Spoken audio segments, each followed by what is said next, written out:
नमस्कार दोस्तों। आज हम आपके लिए एक प्रेरणादायक कहानी लेकर आए हैं जिसका शीर्षक है जो होता है अच्छे के लिए होता है। यह कहानी न केवल आपको नई दृष्टि देगी बल्कि आपके जीवन को सकारात्मक बदलाव लाने के लिए प्रेरित करेगी।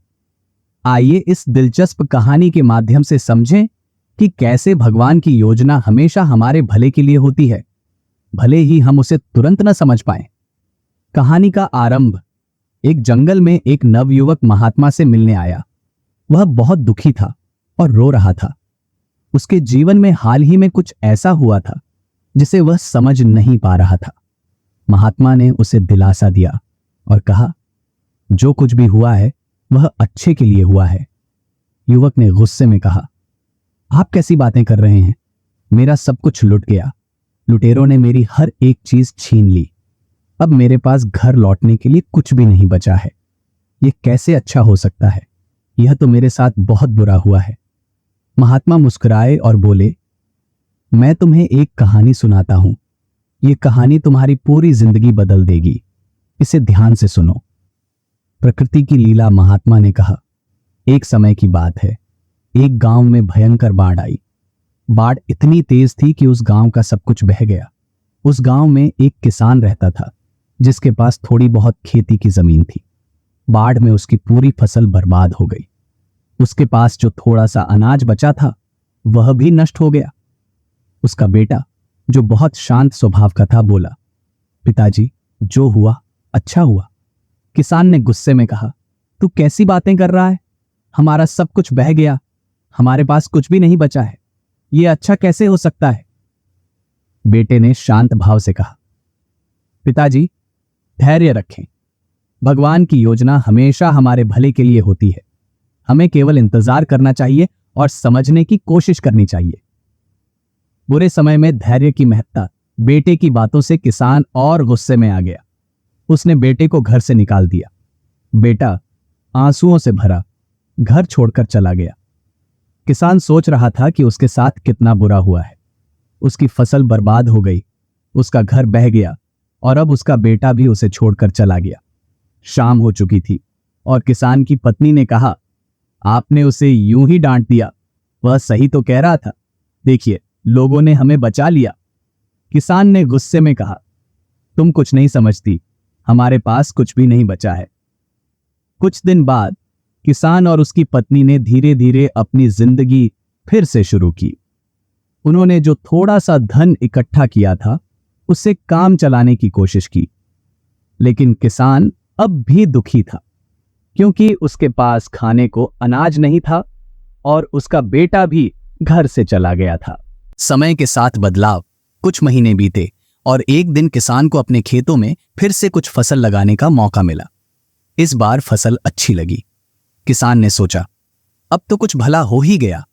लेकिन फिर भी वह अपने बेटे को याद करता था जो उसे छोड़कर चला गया था। इसी बीच किसान के पास एक नौका आई जिसमें से कुछ लोग उतरे और गांव के लोगों को मदद देने लगे। किसान की पत्नी ने कहा, देखिए, सब कुछ अच्छा हो रहा है, हमें मदद मिल रही है। लेकिन किसान अब भी परेशान था। उसने कहा, यह सब अच्छे के लिए कैसे हो सकता है? मेरा सब कुछ लुट गया है। बेटे की वापसी और भगवान की योजना। एक दिन किसान अपने खेतों में काम कर रहा था जब अचानक उसका बेटा वापस आ गया। बेटा अब बड़ा और मजबूत हो चुका था। उसने किसान को बताया कि जब वह घर से निकला था तो उसने एक व्यापारी के साथ काम शुरू किया था। वह व्यापार में सफल हो गया था और अब वह अपने पिता के लिए एक नया घर बनाने आया था। किसान की आंखों में आंसू आ गए। उसे समझ में आ गया कि जो हुआ था वह वाकई में अच्छे के लिए हुआ था। यदि बाढ़ नहीं आई होती तो शायद उसका बेटा कभी इतना बड़ा नहीं बनता और उसे इतना सुख समृद्धि नहीं मिलती। कहानी का निष्कर्ष। महात्मा ने नवयुवक को समझाया, देखो, जिंदगी में हर चीज का एक उद्देश्य होता है। भगवान की योजना हमेशा हमारे भले के लिए होती है, भले ही हम उसे तुरंत न समझ पाएं। तुम्हारा सामान चोरी हो गया, लेकिन यह तुम्हें यहां लाया जहां तुमने जीवन का यह महत्वपूर्ण सबक सीखा। नवयुवक ने सिर झुकाकर कहा, आप सही कह रहे हैं। अब मुझे समझ में आ गया है कि जो होता है वह हमेशा अच्छे के लिए होता है। महात्मा ने उसे एक चमकदार पत्थर दिया और कहा, यह पारस पत्थर है, इसे नगर में बेचो और अपना जीवन फिर से शुरू करो। नवयुवक ने वह पत्थर बेचकर बहुत सारा धन कमाया और उसका जीवन सुख समृद्धि से भर गया। भगवान की योजना का महत्व। इस कहानी से हमें यह सीखने को मिलता है कि जिंदगी में हर घटना का एक उद्देश्य होता है। चाहे परिस्थितियां कितनी भी बुरी क्यों ना हो, हमें भगवान पर भरोसा रखना चाहिए, क्योंकि वे जो भी करते हैं हमारे भले के लिए ही करते हैं।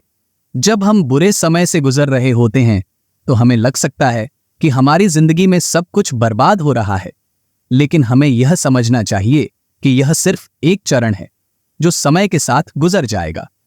बुरे समय से कैसे निपटें? धैर्य रखें। बुरे समय में सबसे महत्वपूर्ण है धैर्य रखना।